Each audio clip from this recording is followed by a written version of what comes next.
Hello students. तो last time हम लोगों ने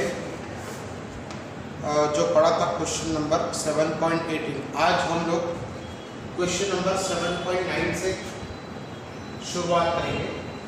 now in this question 7.19 which is on your page number 179, which is on your page number 179 है ना। 179 पे है a hoop। hoop का मतलब होता है one type of ring, मतलब रिंग ही आप समझ लीजिए। hoop is nothing but it is a ring of radius 2 मीटर। रेडियस इसकी बहुत बड़ी होती है, तब उसको रिंग नहीं कहते। जैसे बड़ा वाला रिंग हुआ उसका रेडियस बड़ी होगी 2 मीटर जितनी, तो उसको फिर हम लोग रिंग नहीं कहते, उसको हुक कहते हैं। A hoop of radius 2 meter, that is R is equal to 2 meter and it weighs 100 kilogram, 100 kilogram. It just rolls along a horizontal floor. तो अगर ये रोल करेगा, it is performing a rolling motion, तो rolling motion में ये आगे भी बढ़ेगा और ऐसे रोटेशनल मोशन भी करेगा। So rolling motion is nothing but it is combination of translational as well as rotational motion, है ना। तो यहाँ पर ये रोल करेगा so that the centre of the mass has speed of, that is speed of 20 centimetre per second. देखिए तो यहाँ पर सेंटीमीटर है ना, 20 centimetre per second. How much work has to be done to stop it, है ना। तो यहाँ पर हमको कितना वर्क डन करना पड़ेगा if we want to stop it. So let us first of all convert this centimeter. So centimeter must be converted into meter. तो ये 20 divided by 100 में कर दूंगा ना, तो सेंटीमीटर का मीटर हो जाएगा। तो ये वाला हो गया 0.2 मीटर पर सेकंड, ठीक है। अब हम लोग आगे बढ़ेंगे। सो total energy of the hook कितना हो गया। तो ये रिंग का ये पहले पास उसके पास रोटेशनल काइनेटिक एनर्जी होगा प्लस ट्रांसलेशनल काइनेटिक एनर्जी होगा। So total energy E is equal to rotational kinetic energy 1/2 I omega square 1 और translational kinetic energy 1/2 mv square. Okay, so E is equal to, अगर आप यहाँ पर देखोगे तो 1/2 I, ये रिंग है ना, तो इसकी moment of inertia mr square होगी ना बेटा। और यहाँ पर ओमेगा हमको नहीं पता, तो put that as v upon r का स्क्वायर। 1 ओमेगा का वैल्यू हमको नहीं पता, तो v अपॉन r का square plus 1/2 m into we can v square. So here total energy it has, ये वाला आपके पास हो जाएगा mr square plus v square upon r square, है ना, plus 1/2 we can say mv square. So this r square and r square will get cancelled. So here ये वाला आपके पास 1/2 mv square हुआ और 1/2 mv square हुआ, तो ये वाला कितना हो गया आपके पास 1/2 mv square। मतलब टोटल एनर्जी उसके पास कितनी है mv square, है ना। तो ये एनर्जी के ऑपोजिट डायरेक्शन में अगर हम लोग एनर्जी लेंगे ना, सो टोटल वर्क ये पूरी एनर्जी जो है इस डायरेक्शन में उसके पास है। किस फॉर्म में है? Rotational kinetic energy plus translational kinetic energy. तो ये वाला जो है हमारे पास E is equal to mv square. So हमको वर्क कितना करना चाहिए उसके अगेंस्ट में माइनस mv स्क्वायर जितना, है ना। इसके पास mv स्क्वायर जितनी एनर्जी है, तो अगर ऑपोजिट डायरेक्शन में उतना ही वर्क किया जाए तो वी कैन स्टॉप इट। तो ये वाला हो जाएगा अपने पास 100 और ये वाला 0.2 का स्क्वायर। सो ये वाला हो गया -100 और ये वाला हो गया 4, ये वाला 2/10 का स्क्वायर। तो अब ये वाला हो गया आपके पास -100 अपॉन 4 अपॉन 100। तो ये वाला कितना हो गया -4 जूल। कितना वर्क हमारे पास लगना चाहिए उसको, तो -4 joule is the magnitude of the work which is required to be done against the hook to stop it. Okay, so this is going to be your first question which is 7.19। अब आप देखिए बेटा, यहाँ पर अभी आप जो है एक दूसरा हम लोग उसके बाद वाला क्वेश्चन लेंगे, और ये बाद वाला क्वेश्चन हमारे पास ऐसा है, देखिए यहाँ पर सेकंड क्वेश्चन। इस वीडियो को पॉज करके इसकी नोट बनाइए, वीडियो को पॉज कर लीजिए, इसकी नोट बनाइए। अब हमारे पास second question is like this, देखिए उसके बाद क्वेश्चन नंबर 7.20 ये वाला हो जाएगा आपके पास।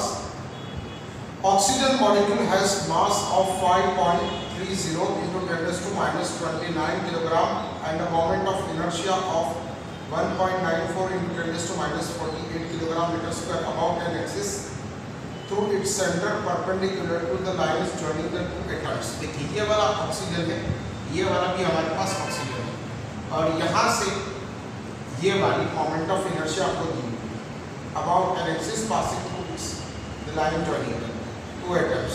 Suppose the mean speed of such molecule gas is 500 metre पर second and that the kinetic energy of rotation about 2/3 of its kinetic energy of translation, है ना। तो यहाँ पर find the average angular velocity of the molecule। चलिए बढ़िया। अब देखिए यहाँ पर क्या दिया हुआ है कि आपके पास जो है ऑक्सीजन का जो मास है, ऑक्सीजन मॉलिक्यूल का मास है, तो मास ऑफ ऑक्सीजन मॉलिक्यूल, ये ऑक्सीजन मॉलिक्यूल का जो मास है ये 5.30 into 10⁻26 किलोग्राम, 26 किलोग्राम, ये वाला ऑक्सीजन मॉलिक्यूल का मास है उनका, तो एटम का उससे आधा हो जाएगा, मॉलिक्यूल का मास, तो एटम का mass. And the axis and moment of inertia about this axis I is given by 1.94 into 10⁻46, yes it is 46, no 26 है। चलिए 46 किलोग्राम मीटर स्क्वायर है ना, ये वाला आपको दिया गया है। And the mean speed of such molecule that is velocity is given by 500 metre पर सेकंड, तो ये वाला आपको दिया हुआ है 500 मीटर पर सेकंड। अब उसके अंदर उन लोगों ने क्या कहा है कि rotational kinetic energy is by the translational kinetic energy. देखिए अब ये कहा उन लोगों ने कि rotational kinetic energy of rotation, so rotational kinetic energy is equal to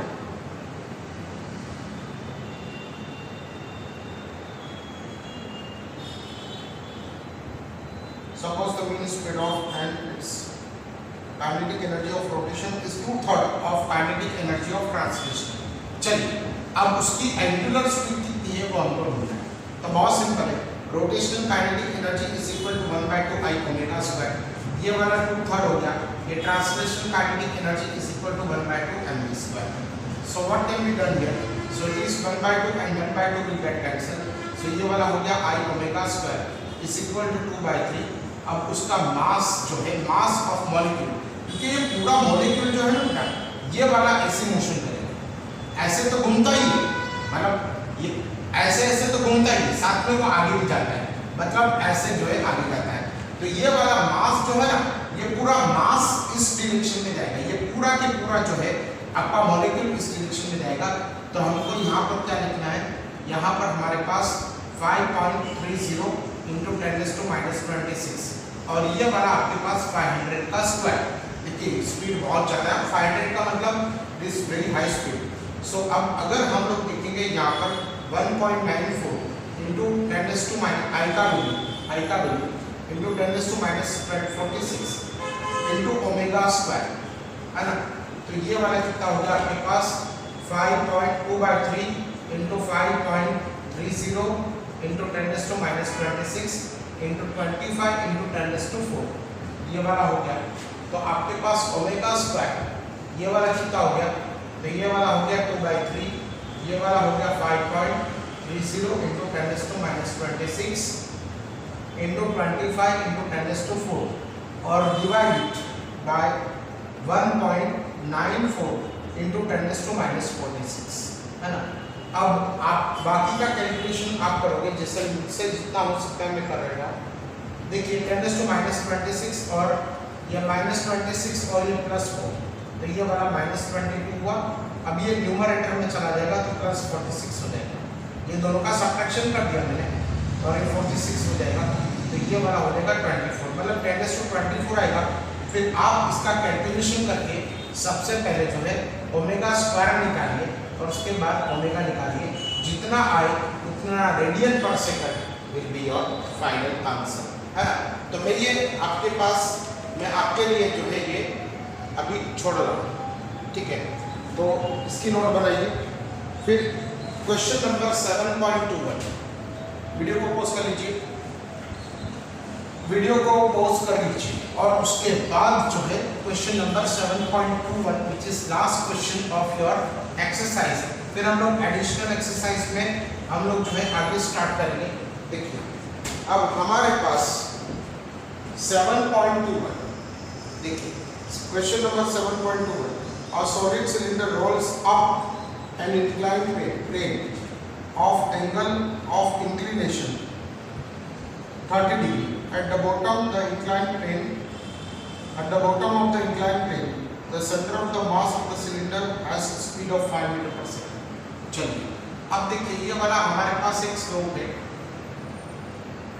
ये वाला हमारे पास स्लोप, ठीक है, ये वाला हमारे पास स्लोप है। A solid cylinder rolls up। अब यहाँ पर जो सॉलिड सिलेंडर है ना वो नीचे की तरफ नहीं जा रहा, लेकिन ऊपर की तरफ जा रहा है। रोल्स अप मतलब it is moving in upper direction, rolls up at an angle of 30 degree, मतलब ये एंगल ऑफ इंक्लिनेशन है, ये आपके पास 30 डिग्री है, ये वाला आपके पास 30 डिग्री है ना। और यहाँ पर उसकी इनिशियल स्पीड है 5 मीटर पर second. How far will the cylinder go up the plane, मतलब यहाँ से यहाँ पर ये कितना डिस्टेंस ट्रैवल करेगा। How long will it take to return to the bottom, जब ऊपर जाएगा और वापस आएगा तब उसको कितना टाइम लगेगा। क्वेश्चन को दोबारा पढ़िए आप लोग, सभी लोग जो है क्वेश्चन को वापस पढ़िएगा, पढ़िएगा क्या।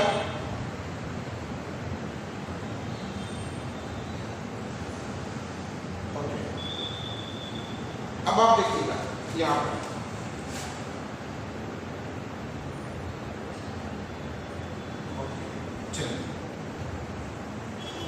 अब सपोज यहां से यहां तक जाता है, यहां से यहां तक जाएगा, यहां से यहां तक जाएगा और वापस आएगा, तो ये कितनी डिस्टेंस पर ट्रैवल करेगा। सो आपको याद है क्या, मैंने आपको एक थियरी में पढ़ाया था, एक चीज पढ़ाई थी कि यहाँ पर ये वाला अगर कोई स्फीयर है और वो नीचे की तरफ आता है ना, तो वो कितनी स्पीड से, कितने एक्सेलरेशन से आता है। Acceleration with which it comes down is given by this formula g sin theta upon 1 plus k square upon r square. उसको आना चाहिए आपके पास जो है g sin थीटा के, लेकिन वो आता है कितनी स्पीड से, वहाँ आता है जो कितना एक्सेलरेशन से, ये वाला आता है आपके पास g sin theta upon 1 plus k square upon r square, ये नीचे की तरफ आता है। अब ये ऊपर की तरफ जाएगा तो एक्सेलरेशन तो उतना ही होगा। ये डेरिवेशन जो है बार बार आप देखिए, अगर अपवर्ड डायरेक्शन में होगा तो एक्सेलरेशन इतना ही होगा, लेकिन ऑपोजिट डायरेक्शन में। So acceleration with which this cylinder will go in upper direction can be given by, तो यहाँ पर हम लोग लिखेंगे the acceleration with which the cylinder goes in upward direction is, suppose ADS is equal to minus g sin theta upon 1 plus k square upon r square. What is this k? K is nothing but it is a radius of gyration of the solid cylinder. कितना होता है, तो for solid cylinder radius of gyration कितना होता है बेटा बताइए। For solid cylinder k is equal to r by square root of 2, है ना, ये आप लोगों ने पढ़ा था। तो ये वाला कितना हो जाएगा a square is equal to r square by 2. So it is going to be a square upon r square is equal to 1 by 2. Let us say this is our equation number 2 and this is going to be our equation number 1. So now from equation number 1 and 2, what can be written here? Acceleration with which it moves in upward direction can be given by g sin theta. तो ये वाला sin 30 और ये वाला होने का 1 plus 1 by 2. Correct है? देखिए g का वैल्यू हम लोगों ने -10 ले लिया, sin 30 1 by 2 हो जाएगा 1 plus a square upon r square. तो ये वाला एड्रेस कितना हो जाएगा? तो ये वाला हो जाएगा -10 into 1 by 2 divided by 3 by 2. ये वाला कितना हो गया? Address is equal to -5 by 2 upon 3 by 2. तो acceleration with which it will move upward will be -5 by 3 metre पर सेकंड स्क्वायर. इतना लिखिए, फिर उसके बाद जो है हम लोग जो है आगे बढ़ेंगे. तो ये वाला हो जाएगा हमारे पास -5 by 3. ओके, नहीं, something is going to be wrong. एक मिनट. ये वाला -5 और ये वाला 3 by 2, तो -10 by 3 आ गया. ओके, तो 10 by 3 is the acceleration with which it will move in upward direction. So write it down. कितना लिखो? -10 by 3. ठीक है. अब लिख दिया, मिटा दो. अब आपने जो है आगे बढ़ेंगे कि यहाँ पर उसकी वेलोसिटी 5 है, यहाँ पर उसकी वेलोसिटी c 0 और यहाँ पर एड्रेस हमको पता है. So now we can say v square minus u square, v square minus u square या v square minus u square is equal to 2ad. एक ही निकाल के हम लोग रेडियस. तो ये वाला 0 का स्क्वायर, यहाँ पर उसकी वेलोसिटी है 5 का square is equal to -10 by 3 into we can say 2. तो ये वाला कितना हो जाएगा? -25 इज इक्वल टू ये वाला हो जाएगा -20 by 3 into we can say 2. तो ये वाला माइनस कैंसिल, तो 25 into 3 divided by 20 is equal to d. तो ये 5 और ये वाला हो जाएगा 4. So d will be equal to we can say 15 by 4 metre. इतनी हाइट पे वो जाएगा. कितनी हाइट पे जाएगा? 15 by 4 मीटर. अगर 15 by 4 मीटर अगर आप मानोगे तो it will be equal to ये वाला आपके पास आ जाएगा 3 point something, है ना. तो ये वाला इतनी हाइट पे जाएगा. अब इसको यहाँ पर वापस आने में, यहाँ से यहाँ वापस आने में कितना टाइम लगेगा? सो वापस आने में टाइम लगेगा, तो that could be written here as u v d is equal to ut plus 1 by 2 8t square, है ना. ये वाला ut. अब यहाँ से ऊपर जाएगा और नीचे की तरफ आएगा तो डिस्प्लेसमेंट 0 होगा. यहाँ से और ऐसे जाके वापस आएगा तो डिस्प्लेसमेंट 0. ये वाला 5t प्लस 1 by 2. a का वैल्यू हमारे पास था -10 by 3. So -10 by 3 into we can say t square. So 0 is equal to 5 plus ये वाला हो गया आपके पास -5 by 3. t कॉमन निकालेंगे, है ना, इंटू t और ये वाला हो गया आपके पास t. What I did here? I took out t as common, so division of these two will give you this, है ना. तो t यहाँ पर जाएगा तो 0. ये वाला 5 minus 5 by 3t, है ना. तो ये वाला कितना हो गया? 5 by 3t is equal to 5. So t is equal to 5 into 3 divided by 5. तो t कितना हो जाएगा हमारे पास? 3 सेकंड. कितने सेकंड में वो नीचे की तरफ आएगा? तो it will come in 3 second, है ना. तो 3 सेकंड में ये नीचे की तरफ हमारे पास आ जाएगा. So this is going to be your answer. तो वो इतना ऊपर जाएगा और t is equal to 3 second में वो नीचे की तरफ. ठीक है बेटा. तो आप इतना लिखिए. उसके बाद हम लोग एडिशनल एक्सरसाइज का क्वेश्चन नंबर 1 जो बहुत आपके पास थोड़ा सा क्वेश्चन जो है थोड़ा सा लेंथी. इसके बाद वाला जो एडिशनल एक्सरसाइज का क्वेश्चन है ना, वो क्वेश्चन नेक्स्ट क्वेश्चन ये लेंथी है. देखिए अब ये क्वेश्चन को करने के लिए हमको बहुत ज़्यादा ध्यान देना होगा. और अगर आप देखोगे यहाँ पर question number 7.22 which is your additional exercise, है ना। तो क्वेश्चन नंबर 7.22 को देखिए, as shown in figure 7.40, the two sides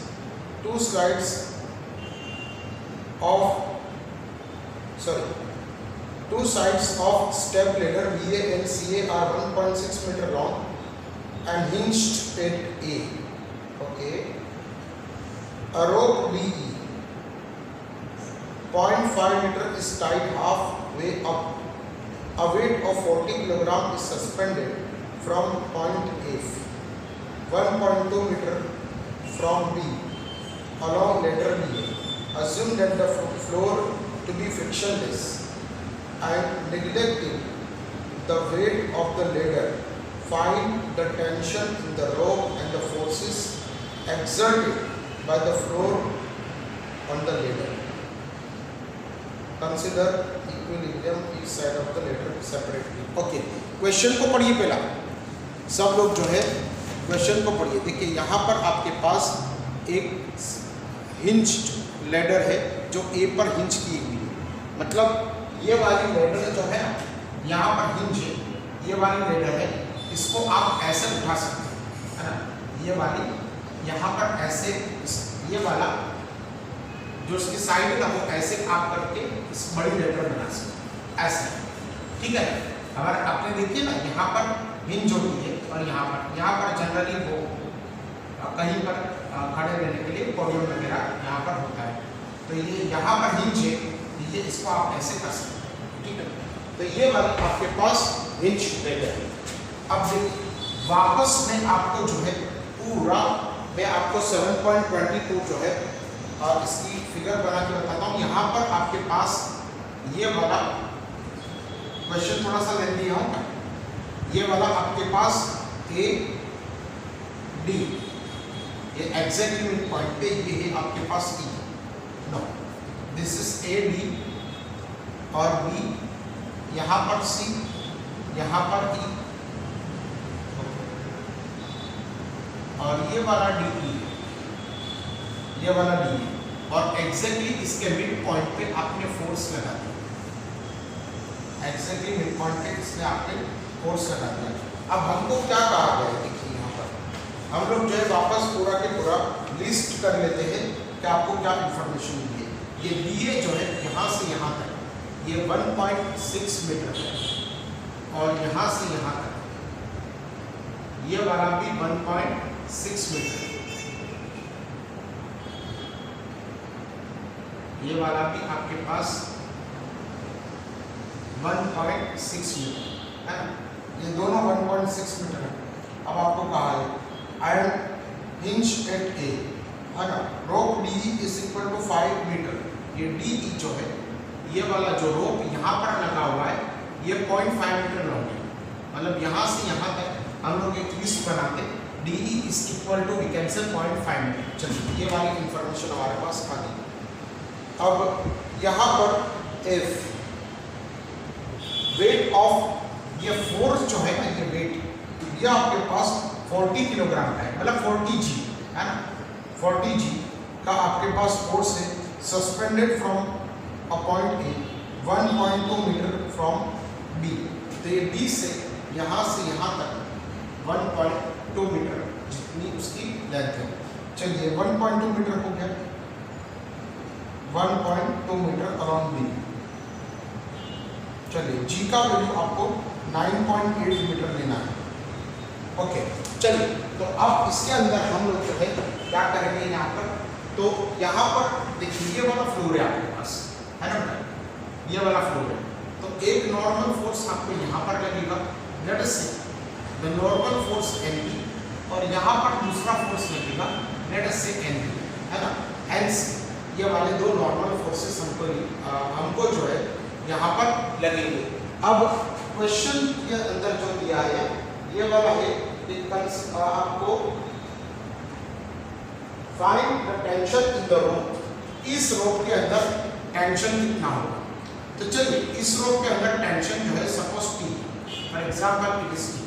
now we can say if this angle, अब देखिए ये वाला 1.2 है तो ये वाला कितना हो जाएगा आपके पास 0.6 है ना, और ये वाला भी कितना हो जाएगा आपके पास 0.6, ओके, और ये वाला कितना हो जाएगा आपके पास, ये 1.2 है तो ये वाला आपके पास हो जाएगा 0.41, ये 1.2 है तो ये 0.4 होगा, ये वाला 0.4 होगा, ठीक है ना, और f का वैल्यू हम लोग आराम से ढूंढ पाएंगे। अब इसके अंदर क्या करना होगा, देखिए 40 × 9.6 तो मुझे कैलकुलेटर चाहिएगा यहाँ पर, ओके, जस्ट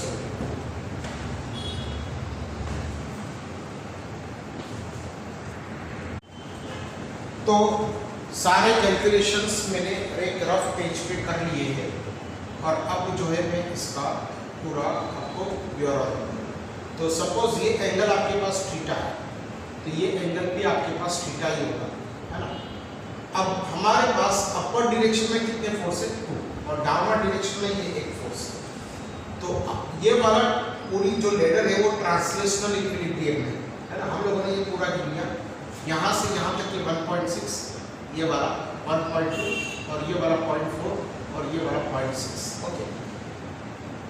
अब हम लोग क्या करेंगे, तो we can say the object is in translational equilibrium, मतलब जो अपर डायरेक्शन में जो फोर्स है ना NB plus NC that will balance this force F, है ना। So NB plus NC is equal to हमारे पास 40 × 9.8, ये कैलकुलेशन मैंने अभी कर दिया, इसका वैल्यू आपको आएगा 390। Let us say this is our equation number 1, है ना। ये वाला इक्वेशन नंबर हमारे पास हो गया। Now what can be done here, we can find out this angle theta, है ना। ये एंगल थीटा हम लोग ऐसे ढूंढेंगे, देखिए यहाँ से एग्जैक्टली यहाँ पर इसके मिड पॉइंट पे मैं एक ये वाला एक मिड पॉइंट पे एक परपेंडिकुलर ड्रॉ करूंगा। So what can be done here, AM perpendicular to D। ये क्वेश्चन जो है बेटा 5 मार्क में आपको टेस्ट में पूछा ही जाएगा, है ना, कंपल्सरी। अब देखिए मैं पूछूंगा उसको, AM perpendicular to D is constructed, ठीक है।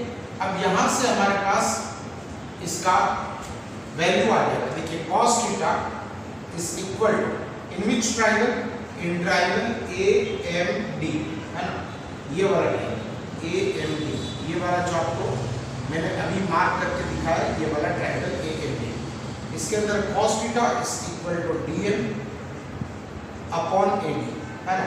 तो ये वाला cos थीटा क्या हो जाएगा DM, DM का वैल्यू क्या है D से आधा, मतलब D आपके पास 0.5 है तो ये वाला 0.25 और AD कितना है तो AD इज 0.6, है ना, ये वाला आपके पास 0.6।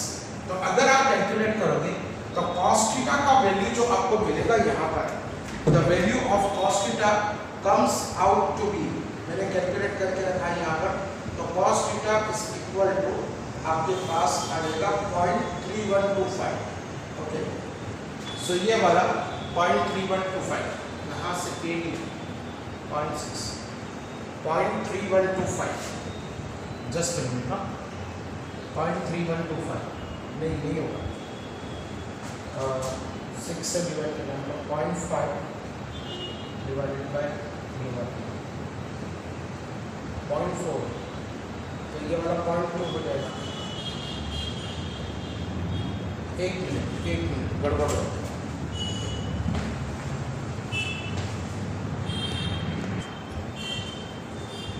चलो बेटा मुझे समझ में आ गया मैंने क्या गलती किया था। मैंने गलती ये किया था कि अगर यहाँ से यहाँ तक 1.6 है ना तो ये वाला 0.8 आ जाएगा, यस, और ये वाला आपके पास 0.8 आ जाएगा, है ना। ये 0.8 और ये वाला 0.8 करेक्ट है ना, ये वाला 0.8 और ये वाला 0.8 करेक्ट है ना। तो ये वाला मैंने गलती से यहाँ पर 0.8 रख दिया था, मतलब ये वाला आ जाएगा आपके पास 0.8। Now it is cos theta is equal to 0.3125. Now it is correct. मैंने वहाँ पर जो कैलकुलेशन किया था ना उसमें यहाँ पर 0.8 मैंने उसमें लिखा था, लेकिन यहाँ पर देखेंगे हम लोग तो मुझे तो 0.6 दिखाई दिया, तो उस वजह से मैंने यहाँ पर कर दिया। तो cos theta is equal to 0.3125. So theta is equal to how much it comes out to be cos inverse of 0.2135. अगर ये थीटा का कैलकुलेशन करोगे ना तो 0.3125 मैंने कैलकुलेट करके रखा है। ये वाला आपका आंसर आ रहा है 0.3125 का, ये 72 डिग्री 72 डिग्री एंड 48 मिनट है ना। तो theta is equal to 72 degree और 48 मिनट हमारे पास ये आ रहा है। अब हम लोग क्या करेंगे, ये वाली लेटर वन को लेंगे है ना, ये वाली letter one. Now this is point A, this is point D, ये वाला पॉइंट डी, और यहाँ पर ये वाला पॉइंट बी। अब फोर्सेस कितने हैं, एक फोर्सेस उसको ये लगेगा। अब हमको रोप में टेंशन ढूंढना है, तो रोप में टेंशन यहाँ पर भी होगा, ये वाला भी टेंशन होगा है ना। तो दूसरा उसको डी पॉइंट पे एक टेंशन लगेगा है ना, और यहाँ पर जो है एक फोर्स लगेगा F which is in this direction. Now we will take the torque about point A. अब आप देखेंगे कि ये वाली लेडर स्टेशनरी है ना, तो आप लिखोगे कि AB is in rotational equilibrium। सिर्फ हम लोग क्या लेंगे, A के अबाउट में टॉर्क लेंगे रोटेशनल इक्विलिब्रियम। अब रोटेशनल इक्विलिब्रियम अगर देखिए यहाँ पर फोर्सेस कितने हैं, एक ये वाला और एक ये वाला, ठीक है। अब टॉर्क ढूंढने का तरीका, इसकी नोट बनाइए, इसकी नोट बनाइए बेटा। ये वाला गलती था मेरा, 0.8 और 0.8 आना चाहिए। चलिए अब इसकी नोट बनाइए, और इसके बाद जो है देखिए टॉर्क ढूंढने का तरीका हमारे पास क्या है। देखिए पहले मैं वापस आपको टॉर्क के बारे में कैसे ढूंढना है वो मैं आपको वापस एक बार रिवाइज कर दूं। Suppose this is the point eight which the road is pivoted है ना, तो ये वाली डायरेक्शन में फोर्स और इसके ऑपोजिट डायरेक्शन में फोर्स, ये कोई भी टॉर्क प्रोड्यूस नहीं करेगा है ना। ये वाला डायरेक्शन में फोर्स और ये वाला डायरेक्शन में फोर्स इसको टॉर्क प्रोड्यूस नहीं करेगा। फिर आपको क्या करना है मालूम, तो ये वाला जो है सपोज ये डायरेक्शन में फोर्स हो, फॉर एग्जांपल ये वाला डायरेक्शन में फोर्स हो, तो ये वाला आपका R1 बन जाएगा। तो यहाँ पर F RF sin थीटा, ये वाला फॉर्मूला से आपको लगाना है। अगर आपको जो है ये sin थीटा का वैल्यू नहीं पता ना, तो what can be done here, तो यहाँ पर आप ये फोर्स के दो कंपोनेंट गिरा देंगे। देखिए मैं आपको वापस बताता हूँ कि torque is equal to RF sin theta, ये वाला है। अगर आपके पास फॉर एग्जांपल ये थीटा का वैल्यू नहीं है, तो आपको दो कंपोनेंट गिराने होंगे। एक वाला ये हो जाएगा F sin थीटा और दूसरा वाला ये हो जाएगा F cos थीटा। जैसा कि मैंने F के दो कंपोनेंट गिरा दिए, तो अब यहाँ पर F रखने की कोई जरूरत हमको नहीं है। अब देखेंगे ये F cos थीटा ये तो कभी भी टॉर्क प्रोड्यूस नहीं करेगा, तो क्या होगा, फोर्स ये वाला F sin theta into perpendicular distance between the point about which the torque is taken and the force। ये इतना डिस्टेंस आपको चाहिए है ना। तो आपको क्या करना पड़ेगा, ये वाला F sin थीटा ये वाला हो गया और R ये वाला डिस्टेंस है ना। तो कभी भी टॉर्क ढूंढना हो ना, जैसे आप देखिए यहाँ पर इस पॉइंट के अबाउट में हम लोग टॉर्क ढूंढेंगे, तो इस पॉइंट के अबाउट में टॉर्क जो है, तो ये वाला तो हमारे पास ये फोर्स NB ऐसा है, ये फोर्स NB ऐसा है। अब हमको क्या करना पड़ेगा, अगर टॉर्क, तो ये NB ढूंढना पड़ेगा, मतलब NB into perpendicular distance between these two। समझ आया, perpendicular distance between these two। तो ये वाला NB और सपोज ये R है, फॉर एग्जांपल ये वाला R है, तो अगर ये वाला एंगल थीटा है, तो ये वाला एंगल भी आपके पास थीटा बनेगा।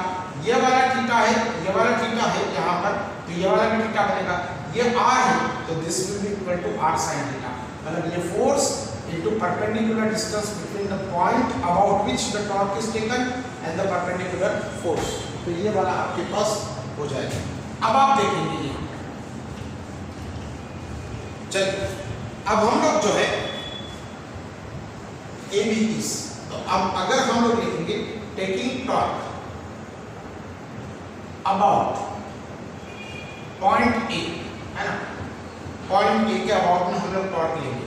तो चलिए NB जो है ना, NB देखिए ये वाला आपके पास NB हो गया, तो ये NB जो है ये आपके पास A और B में, A और B इसमें किस डायरेक्शन में इसको घुमाएगा, क्लॉकवाइज डायरेक्शन में। तो ये NB जो है ये क्लॉकवाइज डायरेक्शन में टॉर्क प्रोड्यूस करेगा, ये NB into perpendicular distance between this two. तो perpendicular distance between this two क्या हो जाएगा, तो अगर यहाँ से अगर हम लोग लेके ये वाला डिस्टेंस हो जाएगा, कौन सा डिस्टेंस, ये वाला AM और N है ना, तो NB into we can say AM। चलिए AM को हम लोग ढूंढ लेंगे, कोई उसमें बहुत बड़ी बात नहीं, क्योंकि थीटा भी है और ये वाला भी। फिर उसके बाद हम लोग जो है दूसरे फोर्स पे आते हैं। देखिए यहाँ पर जो दूसरा फोर्स है ये टेंशन इन द रोड, ये किस डायरेक्शन में इस रोड को घुमाएगा, ऑब्वियसली एंटी क्लॉकवाइज डायरेक्शन में। ये वाला क्लॉकवाइज डायरेक्शन में घुमाएगा ना, ये यहाँ पर हिंज्ड है तो ये वाला ऐसे घूमेगा ना, अब ये वाला ऐसे घूमेगा T से, तो ये वाला प्लस हो जाएगा। So T into perpendicular distance between this two, तो perpendicular distance between this two ये क्या है आपके पास D है, तो आप इसको dm लेंगे, ये T और ये वाला आपके पास हो गया। देखिए वापस मैं बताऊंगा आपको, देखिए ये वाला आपके पास T हो गया और ये पॉइंट और इसके बीच में परपेंडिकुलर डिस्टेंस कितना हो ना, यहाँ से dm, तो let us write this as dm है ना। और फिर उसके बाद फोर्स, अब फोर्स जो है F वो इस डायरेक्शन में है, किस डायरेक्शन में वो घुमाएगा, ऑब्वियसली एंटी क्लॉकवाइज डायरेक्शन में, तो ये वाला प्लस हो जाएगा। सो F ये वाला into perpendicular distance between this. अब ये थोड़ा सा आप देख लीजिएगा, देखिए यहाँ पर ये टेंशन है। चलिए मैं एक और डायग्राम ड्रॉ करके बता दूं, ये वाला आपके पास पॉइंट A है, यहाँ पर जो है F है ना, ये वाला आपके पास F है और perpendicular distance between this two is this much, ये वाला। यहाँ से अगर आप इसको आगे बढ़ाओगे तो let us say this is point O हमने कोई नहीं लिखा, तो अगर हम लोग लिखेंगे यहाँ पर ON इज इक्वल टू 0 है ना, तो ये वाला force into perpendicular distance between this two is ON, तो ये वाला हमारे पास हो गया। अब NB हमको नहीं पता है ना, और AN कितना है, तो AN इस ट्रायंगल के अंदर हम लोग इसको ऐसे लिखेंगे AB cos थीटा, क्या लिखेंगे बेटा, AB cos थीटा, ये वाला AB cos थीटा, N की जगह पे, अरे सॉरी BN होगा, BN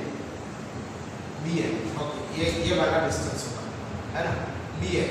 सो इस AB cos theta plus T है ना, और DM कितना है, तो ये वाला 0.5 था, तो ये तो इजीली 0.25 हमारे पास मिल जाएगा, प्लस F हम लोगों ने ढूंढा था, याद है आपको 392, और ON। अब ये वाला डिस्टेंस हम लोग कैसे ढूंढेंगे, तो हमको ये वाला डिस्टेंस ढूंढना होगा। सो यहाँ पर हम लोग क्या करेंगे, इसको ये क्वेश्चन को 2-3 बार रिपीट करना बेटा है ना, तो क्वेश्चन को 2-3 बार रिपीट करना, into we can say ON, तो हम लोग ON यहाँ पर ढूंढ लेते हैं है ना, तो ये वाला कितना हो जाएगा आपके पास, ये वाला 0.4, ये वाला आपके पास 0.4, तो ये DO is equal to we can say 0.4 into cos theta है ना, तो DO आपके पास 0.4 और cos थीटा कितना था 0.3125, याद है आपको, तो DO कितना आ जाएगा जो आएगा, लेकिन ON कितना आ जाएगा, so ON is equal to 0.25 minus DO, ठीक है, तो 0.25 माइनस DO करेंगे हमारे पास, तो ये वाला आपको मिल जाएगा एग्जैक्टली, अगर आप लिखोगे यहाँ पर, तो ये वाला आपको ये दोनों का मल्टीप्लिकेशन 0.125 मिलेगा और यहाँ पर भी ये वाला 0.125 मिलेगा है ना, तो ये वाला ON जो डिस्टेंस है ना, it will be 0.125 is equal to we can say 0 है ना। अब ये AB cos थीटा, तो AB का मतलब क्या होगा, ये वाला हो गया minus NB into 1.6 into 0.3125 plus 0.25T और प्लस ये दोनों का मल्टीप्लिकेशन अगर मैंने किया है यहाँ पर, तो मल्टीप्लिकेशन ये वाला आपके पास आ जाएगा 49, ओके, तो ये वाला आपके पास आ जाएगा 49 इज इक्वल टू 0 है ना, तो हमारे पास क्या मिलेगा, ये दोनों का मल्टीप्लिकेशन अगर आप देखोगे तो 0.5 NB प्लस, लेकिन ये माइनस के साथ 0.5 NB minus 0.25 t plus 49 is equal to, we can say 0, is equal to, we can say 0. तो ये वाला कितना मिलेगा आपके पास? तो ये वाला आपके पास आ जाएगा 0.8, नहीं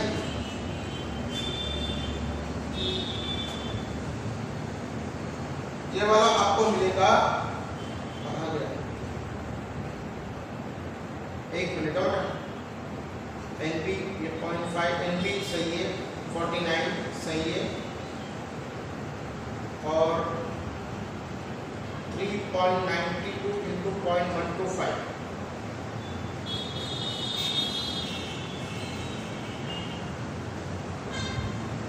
गड़बड़ या बहुत सारा गड़बड़ हुआ है, आपका टाइम भी खराब हुआ। चलिए कोई बात नहीं, हम लोग 0.5 NB ये दोनों का मल्टीप्लिकेशन अगर हम लोग करेंगे 0.44 N/, तो ये वाला हो जाएगा आपके पास 0.5 NB इस इक्वल, इसको इधर लेके जाएंगे तो 0.25 t plus 49, let us say this is our equation number 2, ये दूसरा इक्वेशन हो, ठीक है ना। अब तीसरा इक्वेशन अगर हम लोग जो है उसको ऐसे लिखेंगे, यहाँ पर third equation will be like this. अच्छा इसकी नोट बनाइए, आप लोग इसकी नोट बनाइए, और ये थर्ड वाला इक्वेशन जो है ये A और ये वाला आपके पास C है, यहाँ पर NC फोर्स लग रहा है और यहाँ पर टेंशन लग रहा है ना। तो यहाँ पर टेकिंग टॉर्क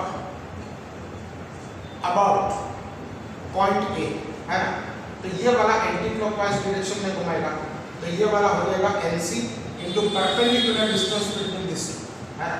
तो perpendicular distance between this two, तो ये वाला आपके पास bn तो है, उसमें से आप NC जो है इसको ऐसे लिखो, NC इज दिस, ये वाला N सबस्क्रिप्ट C और ये वाला कैपिटल NC है ना, ये वाला एंटी क्लॉकवाइज डायरेक्शन में घुमाएगा और ये वाला भी आपको जो है क्लॉकवाइज डायरेक्शन में घुमाएगा, तो -t into this one AE is equal to, we can say 0। तो ये वाला आपको इक्वेशन मिलेगा NC प्लस NC का वैल्यू जो है आप लोग ढूंढोगे, तो NC comes out to be, we can say A cos theta, ये वाला आपके पास आ जाएगा AC will be equal to AC cos theta, NC is equal to, we can say AC cos theta, ये वाला एंगल भी थीटा बनेगा क्योंकि यहाँ पर ऐसे लग गया -t into AE है ना, तो ये T और ये वाला AE, तो ये वाला AE का डिस्टेंस हम लोग कैसे ढूंढेंगे, तो it will again be AE perpendicular distance, AE नहीं होगा, ये वाला होगा आपके पास n into T। क्वेश्चन थोड़ा सा वो है, मतलब क्वेश्चन थोड़ा सा जो है गड़बड़ वाला है, गड़बड़ इन द सेंस के लेंथी है, तो ये वाला हो जाएगा AE cos theta is equal to, we can say 0.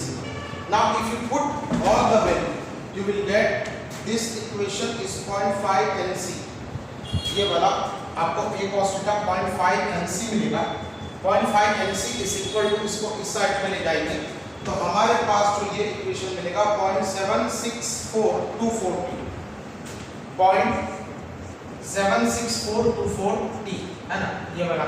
इसको मैं जो आपको लाइव क्लास में भी करा दूंगा, इसके अंदर कोई बड़ी बात नहीं है, तो उसके अंदर जो है थोड़ा सा हमको ध्यान रखना पड़ेगा कि कहीं पर गड़बड़ ना हो जाए। अब ये वाला जो है हमारे पास 0.5 NC is equal to 0.7624 t, अब इतना नोट बनाइए, उसके बाद हो सकता है ये क्वेश्चन मुझे 2-3 बार करवाना पड़े आपको, तो उससे भी कोई जो है बहुत ज़्यादा फर्क नहीं पड़ता, मैं 2-3 बार भी करवा दूंगा। अब उसके बाद जो है अगर हम लोग लिखेंगे तो ये वाला 3 इक्वेशन जो था हमारे पास, इक्वेशन नंबर फ्रॉम 2 and 3, पहला वाला क्या इक्वेशन था, फ्रॉम 2 and 3 है ना, तो 2 and 3 पहला वाला इक्वेशन आपको पता है NB plus NC is equal to 392 है ना, ये वाला इक्वेशन है। अब दूसरा वाला इक्वेशन हमारे पास क्या बना था, सेकंड इक्वेशन जो हमारे पास बना था, दैट वाज जो इक्वेशन हमारे पास बना था वो ये था 0.5 NB प्लस नहीं 0.5 NB is equal to 0.49 is equal to 49 plus ये वाला आपके पास 49 प्लस अगर थीटा की वैल्यू उसमें रखते हैं तो ये वाला हमारे पास बनेगा 0.764240 0.764240 और हमारे पास तीसरा वाला इक्वेशन क्या था 0.5 NC is equal to 0.764240 अब इसको यहाँ पर रख देते हैं है ना ये इसी जगह पे तो 0.5 NB is equal to 49 plus 0.5 NC है ना इसकी जगह पे ये रख दिया तो ये वाला कितना हो गया 0.5 NB minus 0.5 NC is equal to 49 अब ये पूरे इक्वेशन को अगर हम लोग 2 से मल्टीप्लाई करते हैं तो NB minus NC is equal to 98 let us say this is our equation number 4 now we have got two equations है ना तो from equation number 1 and 4 we may write NB plus NC is equal to 392 और यहाँ पर अगर आप देखोगे NB minus NC is equal to 98 so 2NB comes out to be अगर हम लोग यहाँ पर इसका वैल्यूएशन निकाले तो ये वाला 0 और यहाँ पर आपके पास 9 490 so NB is equal to आपके पास 2 4 5 NB आपके पास 245 न्यूटन ये वाला आपके पास NB आ गया ठीक है ना so NB comes out to be we can say 245 और NC भी हमको ढूंढना है तो इतना जो है आपको इतना जो है आप इसको लिखिए तो हो गया आपके पास तो NB plus NC is equal to 245 तो NB ये वाला अगर नहीं NB प्लस NC 392 और ये वाला 245 plus NC is equal to 392 so NC is equal to 147 Newton ये वाला कितना हो गया आपके पास 147 न्यूटन ये वाला आपके पास इसका आंसर आ गया अब हमारे पास ये वाला इक्वेशन हमको तो टेंशन ढूंढना है ना तो हमको तो क्या ढूंढना है tension so from equation this ये वाला इक्वेशन में 0.5 into 147 is equal to 0.764240 तो यहाँ से आपको मिलेगा 0.5 into 147 divided by 0.76424 is equal to T तो टेंशन आपको कितना मिलेगा मालूम है ये वाला मैं कैलकुलेशन मैंने करके रखा है ये वाला आपको मिलेगा 96.2 है ना कितना मिलेगा बेटा 96.2 न्यूटन इज द फोर्स तो ये वाला आपको टेंशन मिलेगा ये क्वेश्चन जो है 5 मार्क्स में आपको आ सकता है और ये वाला क्वेश्चन मैं आपको बार बार जो है मैं आपको रिपीट करवाता रहूँगा तो आपको जो है हो जाएगा लेकिन पहली बार आप ये पढ़ रहे हो तो शायद हो सकता है कि आपको थोड़ा सा टफ लगे क्योंकि इसमें कैलकुलेशन बहुत चाहिए और दूसरा इसको टफ कहाँ पर बना दिया मालूम है जी का वैल्यू आपने 9 पॉइंट अगर जी का वैल्यू 10 लेते हैं तो हमारे पास ये क्वेश्चन जो है बहुत इजी हो जाता अब उसके बाद जो है आप देखिए 7.3 ठीक है 7.3 को 23 को देखिए 7.23 A man stands on a rotating platform with his arms stretched horizontally holding 5 kg weight in each hand.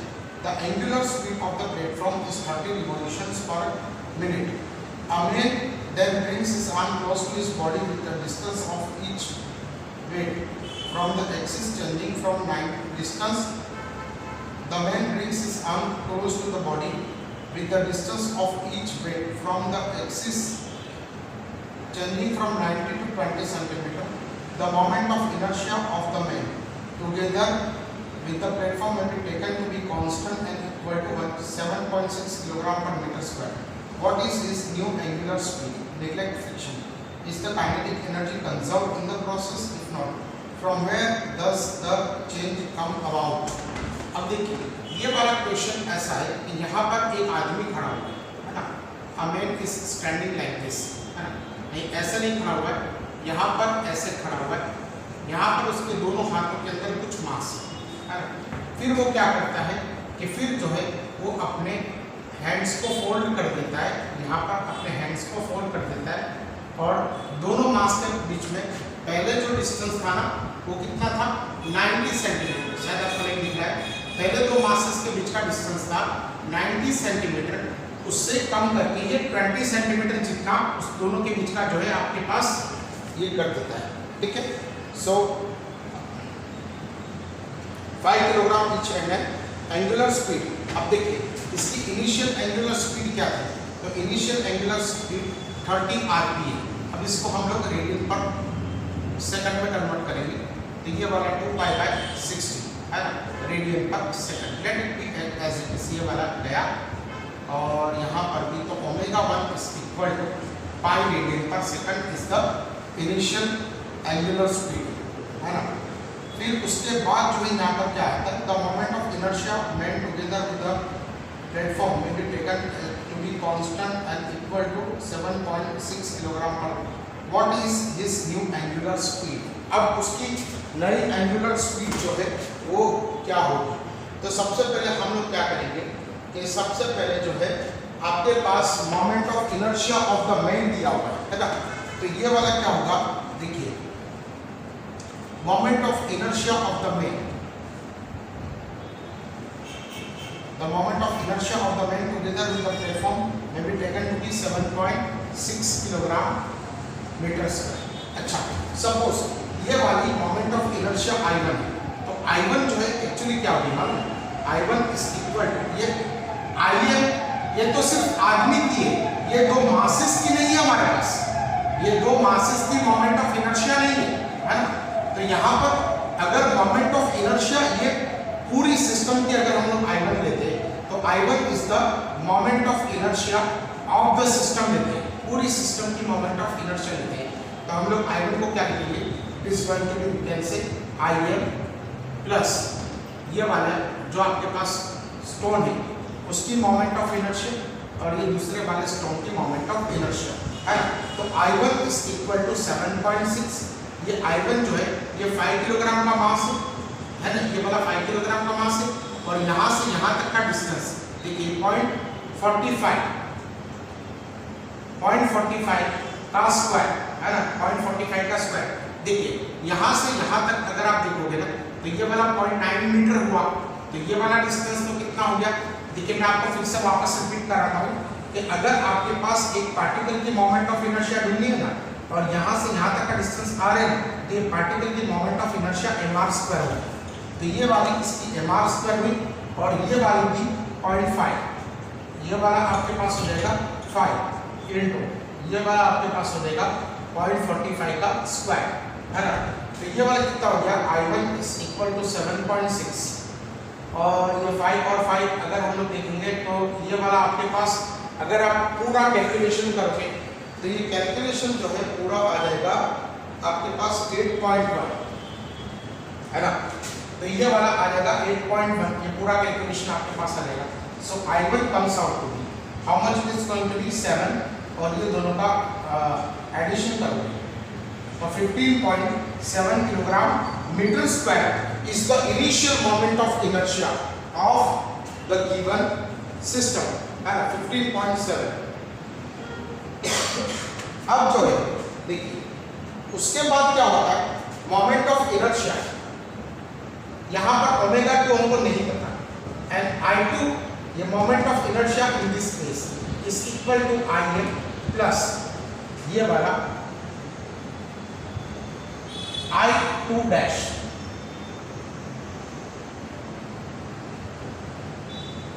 I2 मतलब इसकी मोमेंट ऑफ इनर्शिया ये वाला हो जाएगा I2 dash plus late us से I1 डैश है ना, ये वाला हो जाएगा। तो I2 इज इक्वल टू 7.6।